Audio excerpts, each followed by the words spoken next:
Hello everyone, this is our third CSS tutorial and welcome in Code with Devil tutorial. We are doing CSS selectors.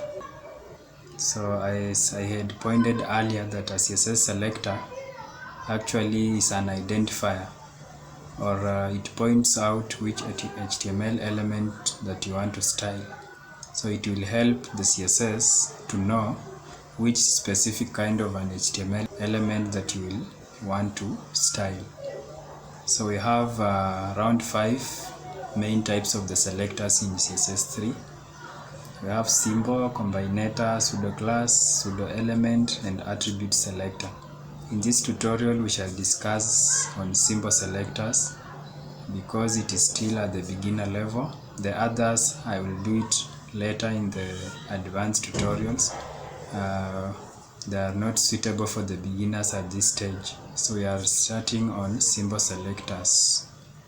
Now a symbol selector, it will select an element based on the name, more so the ID, the tag name, the ID, and the class. For example, let me start with the name.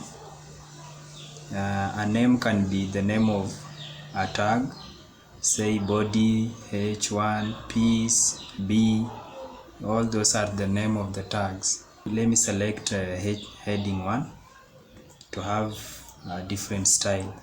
So I will just choose h1 as the selector, and this is the syntax. It should go in curly braces, and I will like that the color equals say red. So we end the statement. So make sure you save.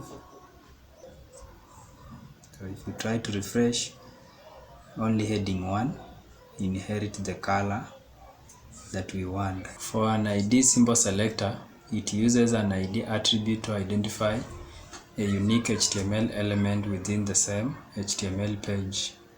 For example, I will assign an ID in paragraph 2. You start with the keyword ID equals to, ID name will go in double quotes. Let me say paragraph 2, and when you start, you assign a name to an ID. It should not begin with a number, avoid, and other symbols like hash, hyphens, they will be misinterpreted by some of the browsers. So after that, I will save for HTML and use that an ID. An ID should start with an hash, then ID name, and the property values. I will still use the same color, green. So I will save. So you will see the second paragraph, the whole of it is changing to green. So when you use an ID name in CSS, you must start with hash. The ID is always used once. So paragraph 2, even if you copy and paste in other paragraphs, it will use the one that is at the top. The class symbol select, it's almost similar to the ID. First paragraph, I will assign a class. The syntax is similar. It's a keyword class followed by the class name, paragraph 1, and save. Then use the same. I will copy here and paste, try to copy and paste, but now this paragraph is 1, and in classes you initialize with a dot or a period character followed by the class name. And let me use another color, we say yellow, save and refresh. It is now yellow in color. So the advantage of the class is that you can reuse it.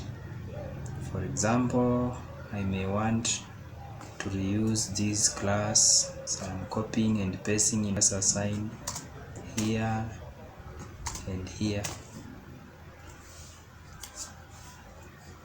and save.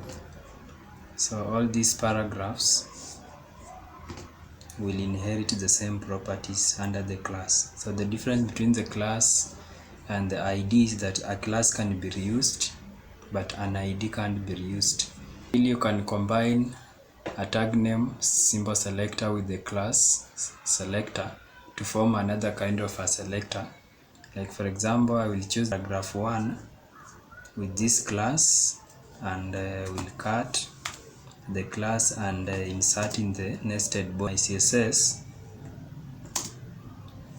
I will try to copy this one. So after pasting, I will just add the bold dot paragraph 1 dot b dot. So b is the tag name, which is the nested tag name b in the paragraph, one of the paragraph, and the class of that. So what I mean here, after saving, if I refresh, only the text symbol selector is inheriting the class property of the colors yellow and leaving the others. Another kind of a symbol selector is a universal selector. So a universal selector, we use an asterisk. So in asterisk, CSS will interpret it as the all. It means all. So we are selecting all the HTML element to have similar properties. Let us use color blue. Save. So when you save and refresh, every text will be in blue in color. First type of a symbol selector is a grouping selector, and here is what I mean. You may have different tag names, HTML tag names, say heading 1, H2, P, B. They have the same styling effects. For example, for instance, heading 1 has a color of gray. Same way to heading 2. Let me copy and duplicate. Try to save and refresh. And use a shouting color. Let me say red. So if you save and refresh, all the text is in red. Instead of doing all this procedural, you can group them and separate all these tags by a comma. So this syntax is the same way as what we have done. Just thank you. See you in the next tutorial. We shall be doing HTML comment, how to comment in HTML. Remember, coding is like having superpowers. Thank you.